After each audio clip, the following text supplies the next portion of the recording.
আজকের এই তথ্যচিত্রে বাংলাদেশের সমগ্র আর্থিক ব্যবস্থার একেবারে পূর্ণাঙ্গ আর গোছানো একটা রূপরেখা তুলে ধরা হবে। মানে একটা দেশের অর্থনীতি ঠিক কিভাবে চলে, তার কেন্দ্রবিন্দুতে কি থাকে, আর সেখান থেকে প্রান্তিক পর্যায় পর্যন্ত অর্থের প্রবাহটা কিভাবে কাজ করে, সেই পুরো বিষয়টার একটা ইনডেপথ বিশ্লেষণ করা হবে আজ। তো আলোচনার বিষয়গুলো এক নজরে একটু দেখে নেওয়া যাক। ১. বাংলাদেশ ব্যাংক ও মুদ্রানীতি। ২. ব্যাংকিং সেবা ও অন্তর্ভুক্তি। ৩. ব্যাংকিং ঝুঁকি ও আইন। ৪. সামষ্টিক অর্থনীতি ও রিজার্ভ। ৫. আন্তর্জাতিক আর্থিক প্রতিষ্ঠান। এবং ৬. আর্থিক খাতের নিয়ন্ত্রণকারী সংস্থা। এই সুবিশাল সিলেবাসটিকে মূলত ম্যাক্রো থেকে মাইক্রো এবং পুনরায় ম্যাক্রো এই জার্নিতে ভাগ করা হয়েছে, অর্থাৎ একদম কেন্দ্রীয় লেভেল থেকে শুরু করে ধাপে ধাপে পুরো স্ট্রাকচারটা কভার করা হবে। ১ নম্বর সেকশন, বাংলাদেশ ব্যাংক ও মুদ্রানীতি। এটি অর্থনীতির একেবারে কোর বা কেন্দ্রবিন্দু। বাংলাদেশ ব্যাংক কিন্তু সাধারণ কোনো ব্যাংক নয়, এটা পুরো আর্থিক খাতের সর্বোচ্চ কর্তৃপক্ষ, বলতে গেলে পুরো সিস্টেমের মূল চালিকা শক্তি। বেসিক কিছু তথ্য দ্রুত ঝালিয়ে নেওয়া যাক। ১৯৭১ সালের ১৬ ডিসেম্বর প্রতিষ্ঠিত এই প্রতিষ্ঠানটি মূলত সকল ব্যাংকের ব্যাংক আর সরকারের ব্যাংকার হিসেবে কাজ করে। মনে রাখা প্রয়োজন, ১ ও ২ টাকার নোট ছাড়া বাকি সব ব্যাংক নোট কিন্তু বাংলাদেশ ব্যাংকই ইস্যু করে। আর গ্লোবালি চিন্তা করলে বিশ্বে প্রথমবারের মতো গ্রিন ব্যাংকিং পলিসি প্রণয়ন এবং ১৬,২৩৬ নম্বরের সেন্ট্রাল ব্যাংক হেল্পলাইন চালু করার বিশ্ব রেকর্ডও আমাদের এই বাংলাদেশ ব্যাংকেরই। এখন প্রশ্ন হল, কেন্দ্রীয় ব্যাংক মূল্যস্ফীতি বা ইনফ্লেশন কিভাবে কন্ট্রোল করে? মূলত মুদ্রানীতির মাধ্যমে। মুদ্রানীতি দুই ধরনের। সংকোচনমূলক নীতিতে সুদের হার বাড়িয়ে দেওয়া হয় যাতে বাজারে টাকার সাপ্লাই কমে। অন্যদিকে সম্প্রসারণমূলক নীতিতে সুদের হার কমিয়ে টাকার ফ্লো বাড়ানো হয়। বর্তমানে আমরা কিন্তু একটা সংকোচনমূলক অবস্থান দেখতে পাচ্ছি, যেখানে পলিসি রেট 10% নির্ধারণ করা হয়েছে। এই পলিসি রেটের সাথে সরাসরি যুক্ত একটা দারুণ টুল হল রেপো বা স্ট্যান্ডিং লেন্ডিং ফ্যাসিলিটি। খুব সহজে বললে, বাণিজ্যিক ব্যাংকগুলোর যখন শর্ট টার্ম বা স্বল্পমেয়াদী ঋণের দরকার হয়, তখন তারা সরকারি সিকিউরিটিজ জমা রেখে কেন্দ্রীয় ব্যাংক থেকে এই রেপোর মাধ্যমেই টাকা ধার করে। আর এর ঠিক উল্টো চিত্রটাই হল রিভার্স রেপো বা স্ট্যান্ডিং ডিপোজিট ফ্যাসিলিটি।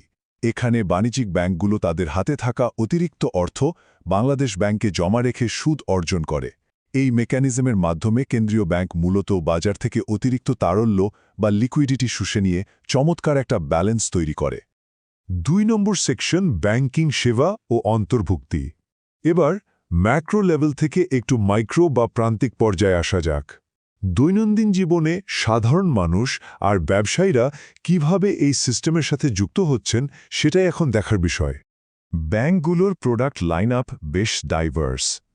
সঞ্চয়ের জন্য আছে ডিপিএস, যেখানে প্রতি মাসে নির্দিষ্ট টাকা জমা করা যায়। আবার এককালীন বড় অঙ্কের জন্য আছে ফিক্সড ডিপোজিট বা এফডিআর।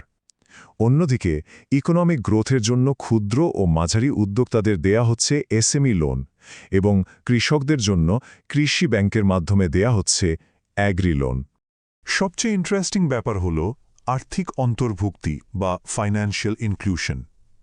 প্রান্তিক জনগোষ্ঠীকে মূলধারায় আনতে বেশ কিছু স্পেসিফিক টুল কাজ করছে, যেমন কৃষক ও নিম্ন আয়ের মানুষের জন্য মাত্র 10 টাকার অ্যাকাউন্ট, প্রত্যন্ত অঞ্চলে সেবার জন্য এজেন্ট ব্যাংকিং, শিক্ষার্থীদের জন্য স্কুল ব্যাংকিং এবং নারীদের ব্যবসায়িক ক্ষমতায়নে স্পেশাল উইমেন এন্টারপ্রেনিউর লোন। এগুলো আসলেই গেম চেঞ্জার।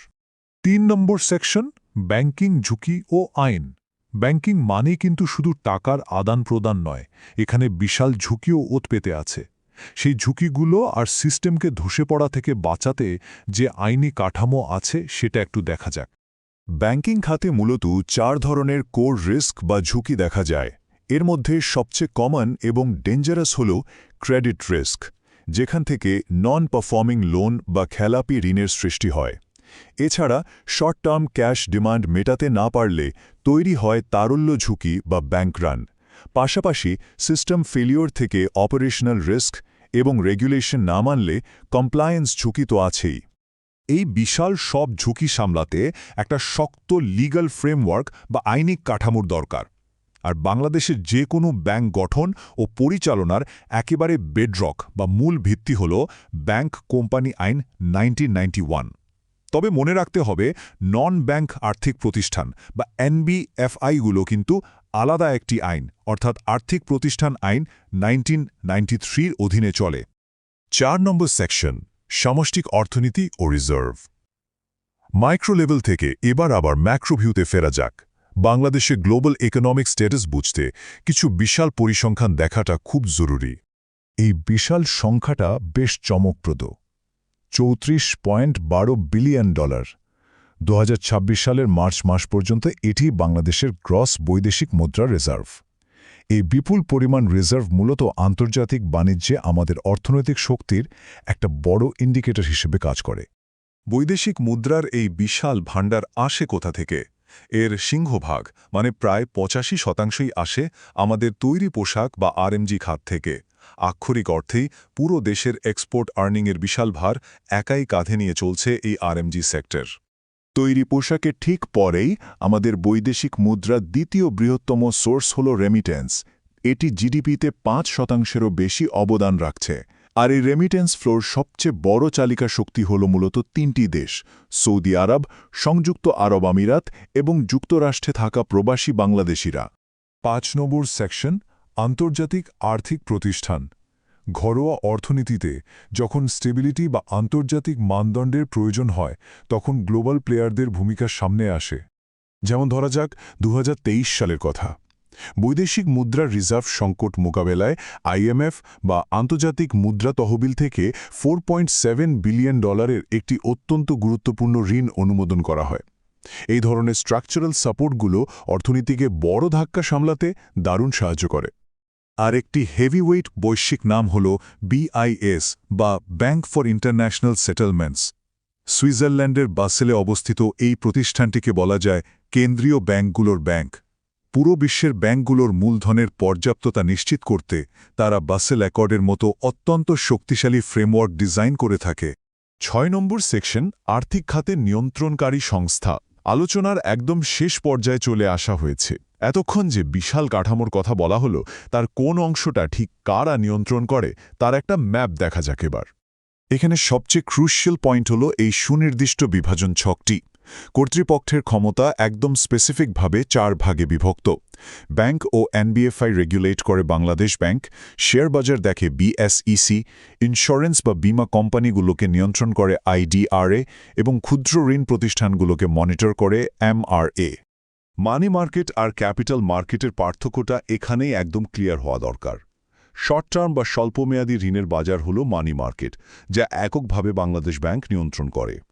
অন্যদিকে দীর্ঘমেয়াদী ফান্ডিংয়ের জায়গা অর্থাৎ DSC বা CSE এর মতো শেয়ার বাজার বা ক্যাপিটাল মার্কেট সম্পূর্ণভাবে BSEC এর অধীনে। এই দুটো কিন্তু একেবারেই আলাদা জগৎ। পুরো আর্থিক কাঠামোর এই ইনডেপথ পর্যালোচনার পর একটা বড় প্রশ্ন কিন্তু সামনে থেকেই যায়। আর্থিক অন্তর্ভুক্তি যত প্রসারিত হচ্ছে এবং বিশ্ববাজার যেভাবে প্রতিনিয়ত বদলাচ্ছে, আগামী দিনের অর্থনীতিকে সুরক্ষিত রাখতে আমাদের এই রেগুলেটরি ফ্রেমওয়ার্ক ঠিক কিভাবে ইভলভ করবে? এই কাঠামোগত বিবর্তনের উত্তরটাই হয়তো নির্ধারণ করে দেবে আমাদের আগামী দিনের অর্থনৈতিক ভবিষ্যৎ। আজ এই পর্যন্তই।